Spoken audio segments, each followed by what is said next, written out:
Hello, fellow homesteaders.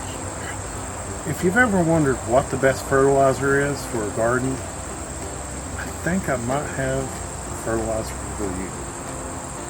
Come over here and have a look at some of our squash that we've gotten this year. Look at the size of that. Pretty nice, right? On our homestead, we only use 100% natural fertilizer. It's called rabbit food. It's a great fertilizer that does wonderful. If that impressed you, well, try this 18-pound squash. All natural fertilizer from our own rabbits. That's just another advantage that rabbits can do for your garden and for your homestead.